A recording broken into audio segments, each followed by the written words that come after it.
नमस्कार दोस्तों, आइए जानते हैं आज राजस्थान की बड़ी खबरें। आज की पहली खबर है कि झालावाड़ में सरकारी स्कूल की छत गिरने से 6 बच्चों की मौत। राजस्थान के झालावाड़ जिले के मनोहर थाना इलाके में शुक्रवार सुबह दर्दनाक हादसा हो गया। राजकीय उच्च प्राथमिक विद्यालय पीपलोदी में प्रार्थना सभा के दौरान स्कूल की छत का एक हिस्सा अचानक गिर गया, जिसमें कई बच्चे मलबे में दब गए। हादसे के वक्त वहां शिक्षकों समेत करीब 25 से ज्यादा छात्र छात्राएं मौजूद थे। अब तक 6 बच्चों की मौत की पुष्टि हो चुकी है। कई छात्र और शिक्षक की हालत गंभीर बताई जा रही है। कुसुम यादव का कार्यकाल फिर बढ़ा। जयपुर हेरिटेज नगर निगम की कार्यवाहक महापौर कुसुम यादव का कार्यकाल एक बार फिर 60 दिनों के लिए बढ़ा दिया गया है। राज्य सरकार द्वारा जारी नवीन आदेश के अनुसार अब यादव 24 सितंबर 2025 तक कार्यवाहक महापौर के रूप में पद पर बनी रहेंगी। बता दें कि यह लगातार 5वीं बार है जब उनका कार्यकाल बढ़ाया गया है। गौरतलब है कि 23 सितंबर 2024 को भ्रष्टाचार के एक गंभीर मामले में तत्कालीन महापौर मुनेश गुर्जर को निलंबित कर दिया गया था।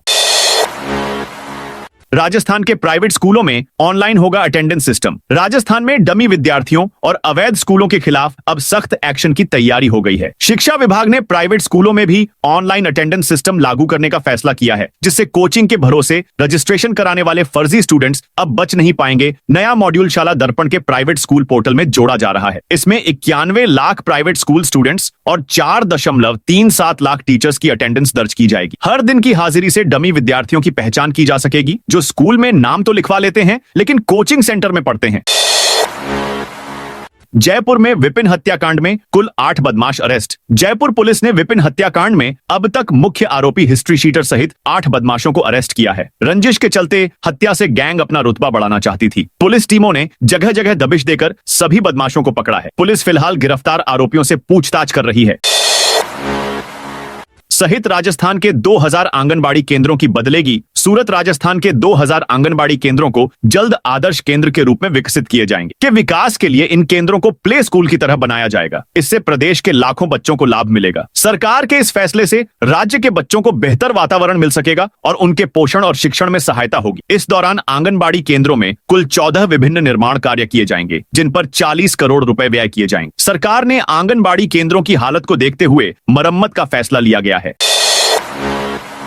मेयर कुसुम यादव के खिलाफ कांग्रेसी पार्षदों ने निकाली रैली। जयपुर नगर निगम हेरिटेज में विवाद दिनों दिन बढ़ता जा रहा है। सरकारी जमीन पर गलत ढंग से पट्टे जारी करने के बाद जहां स्वायत्त शासन विभाग ने नगर निगम के 4 अधिकारियों को सस्पेंड कर दिया, वहीं अब कांग्रेसी पार्षदों ने इस पूरे मामले पर कार्यवाहक मेयर कुसुम यादव के खिलाफ मोर्चा खोल दिया है। दरअसल नेहरू नगर पानी पेच में सरकारी जमीन पर गलत ढंग से पट्टे जारी करने के मामले में गुरुवार को नगर निगम हेरिटेज मुख्यालय में 20 से ज्यादा कांग्रेसी पार्षदों ने रैली निकाल मेयर कुसुम यादव के खिलाफ विरोध प्रदर्शन किया। इस दौरान प्रदर्शनकारियों ने कहा, सरकार बार बार कार्यवाहक मेयर लगाकर लोकतंत्र का अपमान कर रही है, इसलिए जल्द से जल्द मेयर पद पर चुनाव का आयोजन किया जाना चाहिए। राजस्थान में बजरी, मार्बल और पत्थर हुआ महंगा। राजस्थान सरकार ने खनिज पदार्थों पर वसूल किए जाने वाले रॉयल्टी शुल्क को बढ़ा दिया है। सरकार के इस फैसले से अब प्रदेश में बजरी, पत्थर, मार्बल समेत कुल 24 खनिजों पर रॉयल्टी बढ़ गई है। रॉयल्टी बढ़ने का असर कंस्ट्रक्शन करवाने पर पड़ेगा। नई अधिसूचना के मुताबिक बजरी पर लगने वाली रॉयल्टी फीस को 15 रुपए प्रति टन, जबकि सैंडस्टोन, चेजा पत्थर पर रॉयल्टी को 80 रुपए टन तक बढ़ा दिया है। जानकारों की माने तो इस रॉयल्टी के बढ़ने से बजरी की कीमत प्रति ट्रक 40 टन क्षमता पर 600 रुपए तक बढ़ जाएगी। राजस्थान में जल्द होंगे पंचायत निकाय चुनाव। उप मुख्यमंत्री प्रेमचंद बैरवा ने गुरुवार को अपने जैसलमेर प्रवास के दौरान पावन धार्मिक स्थल श्री तनोटराय माता मंदिर पहुंचकर सपरिवार दर्शन एवं पूजन किया। इस अवसर पर उन्होंने प्रदेश की सुख समृद्धि, खुशहाली एवं देश की सीमाओं की सुरक्षा के लिए माता से प्रार्थना की। इस दौरान उप मुख्यमंत्री ने राजस्थान में चुनाव करवाने को लेकर कहा, प्रदेश में फिलहाल परिसीमन का कार्य हो रहा है और उसके बाद जल्द ही पंचायती राज व निकाय चुनाव होंगे। उन्होंने भी दिसंबर तक चुनाव करवाने के सवाल पर कहा कि जल्द ही होंगे चुनाव। बीसलपुर बांध के खुले गेट। जयपुर, अजमेर व टोंक जिले की जीवन रेखा माने जाने वाले बीसलपुर बांध के गेट आज यानी 24 जुलाई को खोल दिए गए। जुलाई की शुरुआत में भारी बारिश होने से त्रिवेणी का गेज 8 मीटर तक जा पहुंचा था। यही प्रमुख कारण है कि इस बार बांध के गेट जुलाई में ही खोल दिए गए हैं। इधर जुलाई में गेट खुलने के साथ ही बांध निर्माण के 30 साल के इतिहास में एक साथ 2 बड़े रिकॉर्ड भी बन गए हैं। ऐसा होता ही जुलाई में ही बांध के गेट खोलने का पहली बार रिकॉर्ड बन गया है। राजस्थान में वार्ड सीमांकन को मिली मंजूरी। राजस्थान में नगरीय निकायों के चुनाव एक साथ इसी वर्ष कराने के लिए भजनलाल सरकार तेजी से आगे बढ़ रही है। स्वायत्त शासन मंत्री झाबर सिंह खर्रा के संयोजन में गठित कैबिनेट सब कमेटी की बैठक गुरुवार को स्वायत्त शासन निदेशालय भवन में हुई, जिसमें वार्ड सीमांकन को मंजूरी दे दी गई। निकायों में वार्डों का सीमांकन भी इसी माह पूरा होगा। बताया जा रहा है कि जिन वार्डों में 15% से अधिक और 20% तक जनसंख्या में विचलन है, उन निकायों के वार्डों के सीमांकन को भी कैबिनेट सब कमेटी ने मंजूरी दे दी, क्योंकि वहां 2 वार्डों के बीच वन क्षेत्र, पहाड़, नदी नाले, रेलवे लाइन बीच में आ रही है। जयपुर में 1596 सिटी बसों के परमिट रद्द होंगे। जयपुर में संचालित सिटी बसों पर परिवहन विभाग ने सख्त कदम उठाया है। आरटीओ प्रथम की ओर से मोटर व्हीकल एक्ट धारा 86 के तहत 1596 बसों को परमिट निलंबन के नोटिस जारी किए गए हैं। यह सभी बसें तय रूट की बजाय शहर का परमिट लेकर फैक्ट्री कंपनियों में चलाई जा रही थीं। अपने अधिकृत मार्ग से हटकर दौड़ रही थीं। इससे सार्वजनिक परिवहन व्यवस्था पर असर पड़ रहा था। विभाग को करोड़ों रुपए राजस्व का नुकसान हो रहा था। बच्चों को किताबों का इंतजार। राज्य के स्कूलों में नया शिक्षा सत्र शुरू हो गया है। सरकारी स्कूलों में पढ़ने दाखिला लेने वाले पहली से छठी क्लास के विद्यार्थी पिछले 24 दिन से बिना किताबों के ही पढ़ाई कर रहे हैं। सरकारी स्कूलों में अभी तक पहली से छठियों कक्षा की पाठ्य पुस्तकों का वितरण नहीं हुआ है। इस कारण शिक्षक विद्यार्थियों को ऑनलाइन कंटेंट के द्वारा ही पढ़ रहे हैं। उधर अगले महीने 18 अगस्त से फर्स्ट टेस्ट शुरू हो जाएंगे। दरअसल राज्य सरकार ने इस साल पहले चरण में पहली से 5वीं कक्षा के सिलेबस में नई शिक्षा नीति के तहत बदलाव किया है। छठी कक्षा की भी कुछ किताबें भी बदली गई हैं। चंबल गार्डन में अतिक्रमण देख भड़के शिक्षा मंत्री मदन दिलावर। शिक्षा एवं पंचायती राज मंत्री मदन दिलावर ने कोटा प्रवास के दौरान गुरुवार को चंबल गार्डन का भ्रमण किया। गार्डन में अतिक्रमण देख वे भड़क उठे और आयुक्त अनुराग भार्गव को तुरंत प्रभाव से अतिक्रमण हटाने के निर्देश दिए। विद्यालयों के नवीन कक्षों के लोकार्पण के दौरान उन्होंने खराब परिणाम देने वाले शिक्षकों का दूरस्थ स्थानांतरण की चेतावनी भी दी। दिलावर गुरुवार को नगर निगम कोटा दक्षिण के पौधरोपण कार्यक्रम में भाग लेने के लिए चंबल गार्डन के निकट यातायात पार्क पहुंचे थे। इस दौरान चंबल गार्डन में अवैध कब्जा देखकर मंत्री ने कहा कि मंदिर हो या मस्जिद, सारे अवैध निर्माण हटाकर चंबल गार्डन को फिर से लोगों की पसंद बनाओ। इसमें कोई बहाना नहीं चलेगा। इस पर तत्काल कार्रवाई करें। जगदीप धनखड़ इस्तीफे पर सचिन पायलट बोले। कांग्रेस के राष्ट्रीय महासचिव सचिन पायलट ने जगदीप धनखड़ के उपराष्ट्रपति पद से अचानक इस्तीफे दिए जाने पर प्रतिक्रिया दी। उन्होंने कहा कि केंद्र सरकार को इस घटनाक्रम के कारणों का खुलासा करना चाहिए। उन्होंने कहा कि मैं इस बात को मानने से इनकार करता हूं कि मात्र स्वास्थ्य कारण से जगदीप धनखड़ ने इस्तीफा दिया होगा। जरूर कुछ न कुछ दबाव होगा, कुछ न कुछ कहा सुना गया होगा। पायलट में मीडिया से बातचीत करते हुए कहा कि इस तरह से अचानक इस्तीफा दिए जाने से इस बात की पुष्टि होती है कि बीजेपी और केंद्र सरकार को न तो संविधान की, न संवैधानिक संस्थाओं की और न ही संवैधानिक पदों की कोई परवाह है। नरेश मीणा ने गुर्जर समाज के खिलाफ की आपत्तिजनक टिप्पणी। विवादों में बने रहने वाले नरेश मीणा के खिलाफ बूंदी सदर थाना पुलिस ने मामला दर्ज किया है। बताया जा रहा है कि पुलिस ने नरेश मीणा के विरुद्ध सोशल मीडिया पर गुर्जर समाज के विरुद्ध आपत्तिजनक भाषा का प्रयोग कर पोस्ट करने के मामले में प्रकरण दर्ज किया है। सदर थाना प्रभारी ने बताया कि देवनारायण विकास समिति के महासचिव मुकेश गुर्जर ने थाने में दी रिपोर्ट में बताया कि नरेश मीणा ने सोशल मीडिया में गुर्जर समाज पर अमर्यादित भाषा का प्रयोग कर अपशब्द कहे और जाति समुदाय के बीच सौहार्द बिगाड़ने की कोशिश की गई। सोशल मीडिया पर भड़काऊ भाषण देते हुए उस पोस्ट को सोशल मीडिया पर शेयर कर दिया। इससे गुर्जर समाज में रोष है। पुलिस ने प्रकरण दर्ज कर लिया है। राजस्थान में 26 जुलाई से फिर शुरू होगा बारिश का दौर। राजस्थान में शनिवार से एक बार फिर मानसून सक्रिय हो रहा है। इसके चलते पूर्वी जिलों में भारी बारिश की संभावना है। मौसम केंद्र के अनुसार बंगाल की खाड़ी में कम दबाव का क्षेत्र बनने से आगामी 24 घंटों में कम दबाव का क्षेत्र बनने की संभावना है। इसके असर से पूर्वी राजस्थान के कुछ भागों में 26 जुलाई से बारिश की गतिविधियों में बढ़ोतरी होगी। 26 से 30 जुलाई के दौरान भारी बारिश का दौर सक्रिय होने की संभावना है। इस दौरान पश्चिमी राजस्थान के कुछ भागों में भी बारिश की गतिविधियों में बढ़ोतरी होने की संभावना है। वहीं 27 से 28 जुलाई के दौरान दक्षिण पूर्वी व दक्षिणी भागों में कहीं कहीं भारी व अति भारी बारिश होने की संभावना है। मौसम विभाग ने आज 25 जुलाई को 10 जिलों के लिए येलो अलर्ट जारी किया है। इसके तहत अलवर, भरतपुर, धौलपुर, करौली, सवाई माधोपुर, टोंक, बारां, कोटा, झालावाड़, दौसा जिले और आसपास के क्षेत्रों में मेघ गर्जन के साथ हल्की से मध्यम बारिश की संभावना है। इसके साथ ही 20 से 30 किलोमीटर प्रति घंटा गति से हवा चलने की भी संभावना है। जयपुर जिला एथलेटिक्स संघ के चुनाव पर विवादों का साया। जयपुर जिला एथलेटिक्स संघ के चुनाव 27 जुलाई को होने हैं, मगर इससे पूर्व ही यह चुनाव विवादों में घिर गए हैं। एक ओर राजस्थान क्लब की अध्यक्ष राजबाला सैनी ने चुनावी लिस्ट पर सवाल खड़े किए हैं, वहीं दूसरी ओर पूर्व ओलंपियन गोपाल सैनी ने नियमानुसार चुनाव करवाने की अपनी प्रतिबद्धता जाहिर की है।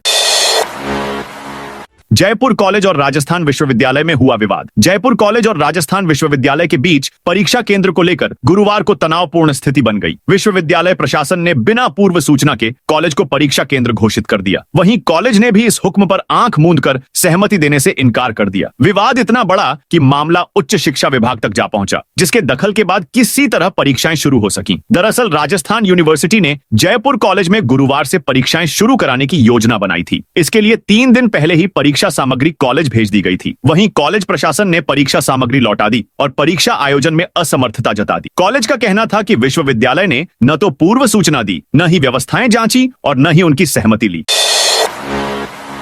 राजस्थान के शिक्षा विभाग का आया अचानक बड़ा आदेश। राजस्थान के शिक्षा विभाग का अचानक आया बड़ा आदेश। जयपुर महात्मा गांधी अंग्रेजी माध्यम स्कूलों से अधिशेष हुए शिक्षकों के पदस्थापन आदेश पर गुरुवार अचानक शिक्षा विभाग ने रोक लगा दी। लेवल प्रथम और द्वितीय के करीब 700 शिक्षकों को गुरुवार को दूसरे स्कूलों में कार्य ग्रहण करना था। इन शिक्षकों के पदस्थापन आदेश एक दिन पहले ही बुधवार को शिक्षा विभाग ने जारी किए थे, लेकिन गुरुवार सुबह कार्य ग्रहण करने से पहले ही शिक्षा निदेशक के मौखिक आदेश जारी कर पदस्थापन पर रोक लगा दी। आदेश के बाद स्कूल प्रिंसिपल ने शिक्षकों को कार्य ग्रहण कराने से मना कर दिया। इसके बाद शिक्षकों ने विरोध शुरू कर दिया।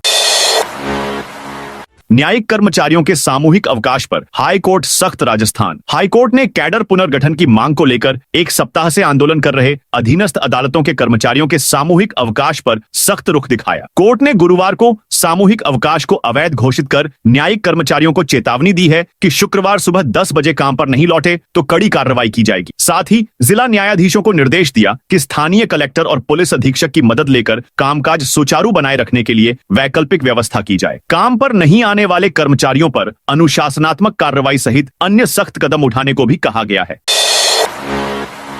उम्मेदाराम बेनीवाल बोले, बाड़मेर जैसलमेर बालोतरा में दुर्लभ खनिजों का भंडार। सांसद उम्मेदाराम बेनीवाल के सवाल के जवाब में खान मंत्रालय ने स्वीकार किया है कि बाड़मेर, जैसलमेर और बालोतरा क्षेत्र में सामरिक व तकनीकी दृष्टि से महत्वपूर्ण खनिजों का विशाल भंडार मौजूद है। इसमें thorium, neodymium, zirconium, tantalum, niobium, rhenium जैसे दुर्लभ खनिज शामिल हैं, जिनका उपयोग परमाणु ऊर्जा, रक्षा, अंतरिक्ष व इलेक्ट्रॉनिक्स जैसे क्षेत्रों में होता है। भारतीय भूवैज्ञानिक सर्वेक्षण व एटॉमिक मिनरल्स डायरेक्टोरेट ने यहाँ 47 सर्वेक्षण किए हैं। विशेष रूप से सिवाना क्षेत्र में भारी मात्रा में रेयर अर्थ एलिमेंट्स की पुष्टि हुई है। सांसद बेनीवाल ने चिंता जताते हुए कहा कि इतनी रणनीतिक संपदा के बावजूद सरकार की ओर से कोई स्पष्ट कार्य योजना, निवेश नीति या रोजगार रोडमैप नहीं है। उन्होंने मांग की कि इस क्षेत्र को राष्ट्रीय खनिज नीति में प्राथमिकता क्षेत्र घोषित कर रणनीतिक खनन ढांचा और औद्योगिक क्लस्टर विकसित किए जाएं।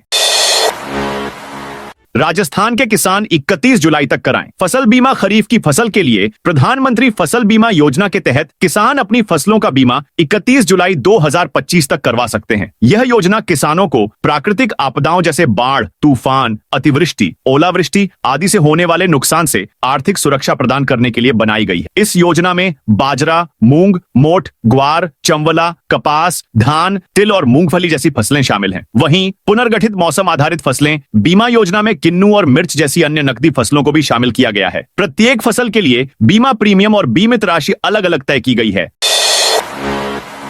27 से 28 जुलाई को तीज माता की निकलेगी सवा। राजस्थान की डिप्टी सीएम दिया कुमारी ने बुधवार को 27 से 28 जुलाई को त्रिपोलिया गेट से निकलने वाली तीज माता की सवारी की तैयारियों की समीक्षा की। उन्होंने बताया कि पहली बार 2 दिवसीय तीज महोत्सव में महिलाओं की अधिक भागीदारी पर जोर दिया जा रहा है। दिया कुमारी ने बताया कि इस बार तीज माता के पूजन के लिए महिला पंडित भी होंगी। 27 जुलाई को त्रिपोलिया गेट छोटी चौपड़ पर महिला पंडित तीज की सवारी की पूजा करेंगी।